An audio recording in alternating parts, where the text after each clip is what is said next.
Let's run some errands together. Okay. So, what's on the list today, guys? I am gonna go grocery shopping at my good old friend Trader Joe's to get some groceries for the week. I know everyone has mixed feelings about grocery shopping because it could be very, very overstimulating. I personally kind of veer on the side of liking to grocery shop because I try to go at days and times where not many people are able to be out and about, you know, running errands. And so grocery shopping on a weekday during work hours is actually really nice for me because there's not many people out. And so I kind of get my visual stims in, which is, for me, I love to just walk around, slowly meander, and just like look at things, browse, kind of allow my ADHD to kind of run as it wants to and just kind of get distracted by all these different types of things. It's kind of just a nice flow state that I like to reach sometimes. Also on the list is to go to Target. I don't need to go to Target. I don't need anything in particular. Of course, there's always a few things I'm looking for. Sometimes when I have time, I like to just go to Target, as I said, meander around, browse, and just kind of, if anything piques my interest and it's also something that I've been needing, I also just see if I could, you know, afford to get it and add it to my things. And I also just wanted to take this time to kind of talk about some things that's been on my mind that I haven't been talking about. I haven't really done these type of vlog things for a while. I know for a second there I would upload my regular weekly video and on top of it have these more like casual updates vlogs, but I just haven't had time recently just because I've been having a lot of things going on and things that I have to attend to in my personal life and in my work life, and I just haven't had the time to do these extra videos. Although it is a goal of mine to eventually get to a point where I upload twice a week consistently. I just don't think I'm quite there yet, if I'm gonna be honest with you guys, and I don't like to give empty promises. Oh shoot, I forgot to bring water. Oh my god, that really frustrates me. Usually when I go run errands, I have to bring my emotional support hydro flask filled with water, and I totally forgot to bring that. And now I feel really uncomfortable. I almost want to turn back and go get it, but I'm gonna just keep powering through. I wanted to talk about a few things. I'm just gonna list it off in the beginning just so I hold myself accountable to talking about all of it with you guys. I wanted to talk about the things that I've been going through on my end as someone who was such a small creator for a long time here on YouTube, and some of the things I've been dealing with now that my channel's been slowly growing. And also I wanted to talk about moving. Let's get to the first thing. If you guys have been consistent viewers of mine for a while now, or maybe even a few months, I think some of you may know that I was a really small creator for a long time. My videos for probably a year, maybe even more, would only get 5 comments from the same types of people. It, for the longest time, only had a couple thousand subscribers and only like 500 views each video, right? It's not like the quality of my videos went down. I would say the only thing that really changed is how I speak, because I've been making videos consistently for, I think, 2 years now.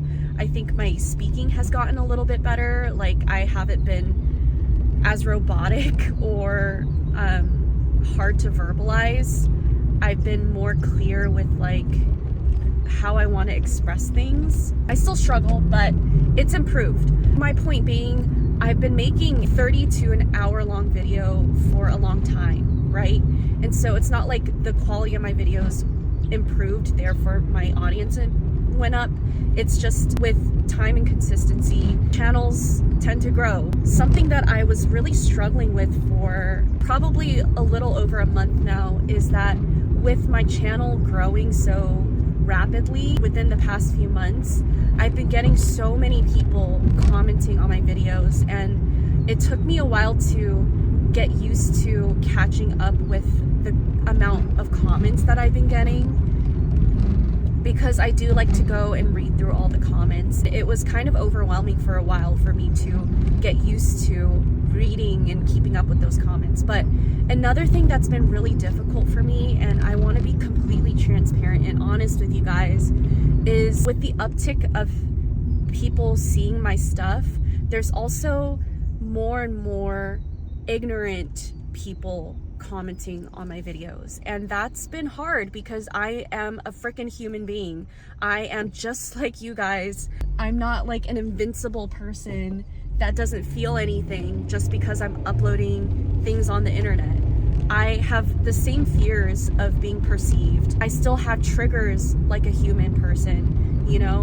And so when I get comments from people saying things like, you can't be autistic, or I'm skeptical of your autism, or people saying things like, oh, your diet is what makes you think you're autistic, so if you were to eat certain types of food, you wouldn't be autistic, or like, you can't have autism because it's just anxiety, or growing up as an Asian American, it makes you turn out a certain way, so you're mistaking those things as autism. These comments are really hard for me to read, and it does impact me. You know, if I'm gonna be honest with you guys, I try really hard to just not take that on too much and to surrender whatever triggers it has within me to universe and like let it go. But in the moment of reading those things, it hurts and it triggers those things within me that still has imposter syndrome. Even though I have official diagnosis, even though I saw a medical professional that assessed me for hours in order to diagnose me, even though I have a whole packet full of his notes going into detail about what autistic traits I have, I still struggle with imposter syndrome. And these types of comments still affects me. And I want to say that not just to be transparent with you guys and for me to continue to vent and release what I go through, but I also hope that by me talking about this, it could help some of you out there with imposter syndrome feel less alone about having those struggles, because it doesn't matter where you are on that journey of getting diagnosed and on the journey of accepting your own autism. It never freaking ends. It never ends. And even as I say that, it could feel so discouraging that you could be at this point and still struggle with imposter syndrome and still have people tell you that you cannot be autistic and that they don't believe you. Like I always try to encourage you guys to do, I think all complex human beings out there can hold within them multiple realities, right? You could within yourself believe and understand that you are an autistic person and you empathize for yourself, you understand yourself. And on the other hand, you could still be that person that struggles with accepting that this is something that you really do have, and that it's not just a trick of the light. It's not just something that you are trying to convince other people that you have when you really don't. I'm gonna take this moment to validate myself and validate whoever's watching this. You are valid. Your labels are valid. Everything you're living with is valid. Your experiences are valid. I'm gonna go into Target. I'm gonna browse for however long I want to, and I'm going to come back and continue the discussion of moving and things like that, because that is going to be a really big thing in my life that I am going through. BRB. Update. I got water.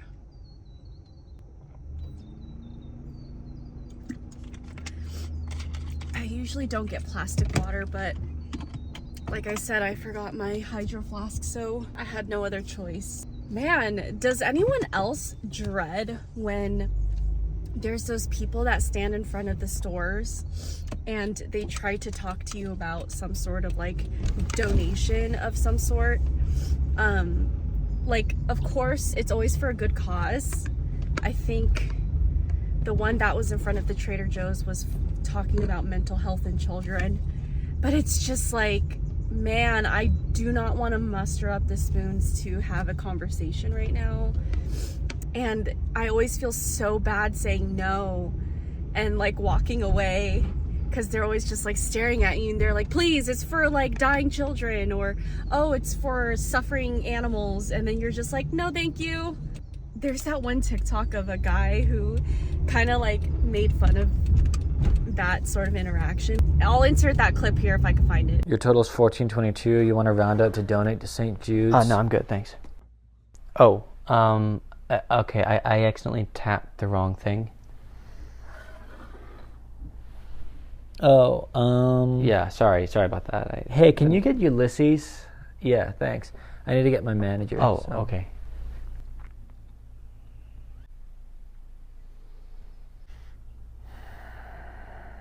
Hey, what's up? So he does not want to donate to St. Jude's. Does not, But he okay. accidentally pressed yes. Okay, did you try canceling the transaction first? Yes, yeah, I tried that. I didn't take my employee It's not code. working for me either. How much was the donation? Rounded up, so 78 cents. Okay, well, maybe try a refund, but just on the donation. You see, I thought that too, but we can't make the refund. It's got to be from St. Jude. Right. So St. Jude needs to donate him the 78 so cents. St. Jude has to donate 78 cents to us, and we give that to him. You know what? Right? It's okay. I can just donate the money. I mean, we already canceled your 78-cent donation. We're just trying to figure out how to get it to you. Oh, I'll get the check. No, it's fine. They can keep it. We're having trouble electronically refunding you. Would you be willing to accept a check for 78 cents? No. Can you just cancel everything and go back to the original transaction? Oh, okay. Yeah, so here's your check for 78 cents. So he wants to cancel the canceled transaction and go back to the original. Wait, what's happening? No, it's fine. It's fine. Don't worry about it. Everything's fine. I'll take the check. I don't want to hold up anyone in line for longer than necessary. Okay, cool. Do you want a bag for 30 cents? Anyways, so I wanted to talk about moving out. This is a really big life event for me because I haven't been able to live on my own for a long time. And even now, moving out, I am technically moving in with a roommate, which is my partner, but still, that is, in my eyes, moving out and being independent. I've had a lot of really traumatic, intense living situations throughout my life, and for the past 4 or 5 years, I've actually had a really peaceful living situation with roommates that I was pretty compatible with. And that is very hard to come by, especially when you are an autistic person with a lot of like sensitivities and accommodations that you need. It's hard to find living situations and roommates that you mesh well with and are compatible with. During this past year, my partner was kind of asking me if I wanted to move out and get our own place instead of living with roommates. In the beginning of him bringing this up to me, I was like, nah, I think I'm good. I'm used to this area. I'm used to this living situation. I have my whole setup here. Like, I just don't feel the need to uproot all of that and move out, pay a higher rent, all of that stuff. As things were changing within the living situation with like my roommates and stuff like that, I found it harder to feel peace with my living situation. And I hadn't felt that, and I couldn't even predict that to have happen. All of a sudden, I was the person saying to my partner, hey, you ready to look for a place? You ready? Because I'm ready. We kind of did a role switch because he was actually like, nah, I actually want to just stay here for a little bit longer, save up a certain amount of money before we move out. I feel like that's the most comfortable thing for me. And I was just like, I understand, but I just can't keep doing this like this anymore. And let me explain to you guys in what little ways my roommates disrupt my routine. For example, I already have a hard time eating throughout the work week. What that means is when I am in work mode, it's hard for me to come out of that workspace and to eat food, because that part of my brain that controls hunger doesn't get activated when I am so focused on work. And so when I'm not feeling hunger, it's hard for me to want to go up and get food or make food, let alone eat the food. For those of you who can understand having disordered eating as a neurodivergent autistic person, forcing yourself to eat food when you're just not wanting to eat is really hard, and it can feel very impossible. I'm already dealing with that, right? And so it makes it that much harder to have a healthy routine with eating when I have to account for other roommates that are in and out of the kitchen at unpredictable times for I don't know how long, because I don't want to be like bumping into them or talking to them when we're both making food and using that same space. And so what ends up happening is I'll be working and maybe I'll start getting hungry and I'll be like, okay, I need to go eat. I'll get up to go make something, but then I realize, oh, roommates are in the kitchen eating or making food. I can't use the kitchen. I sit back down, 2 hours passed, and I'm just like, I can't go make food anymore because I have to do something else, like a call with a client, or by the time that opportunity rolls around, I'm not hungry anymore. And so that starts to disrupt my eating habits, right? The morning is sacred to me. It's the time of day where I really need to like drop into my own mind and my own body and get the day started. When I wake up and I'm starting to do my routines, for the first few hours of the day, I am completely nonverbal, not talking. I'm just in this very specific zone in my own body and mind.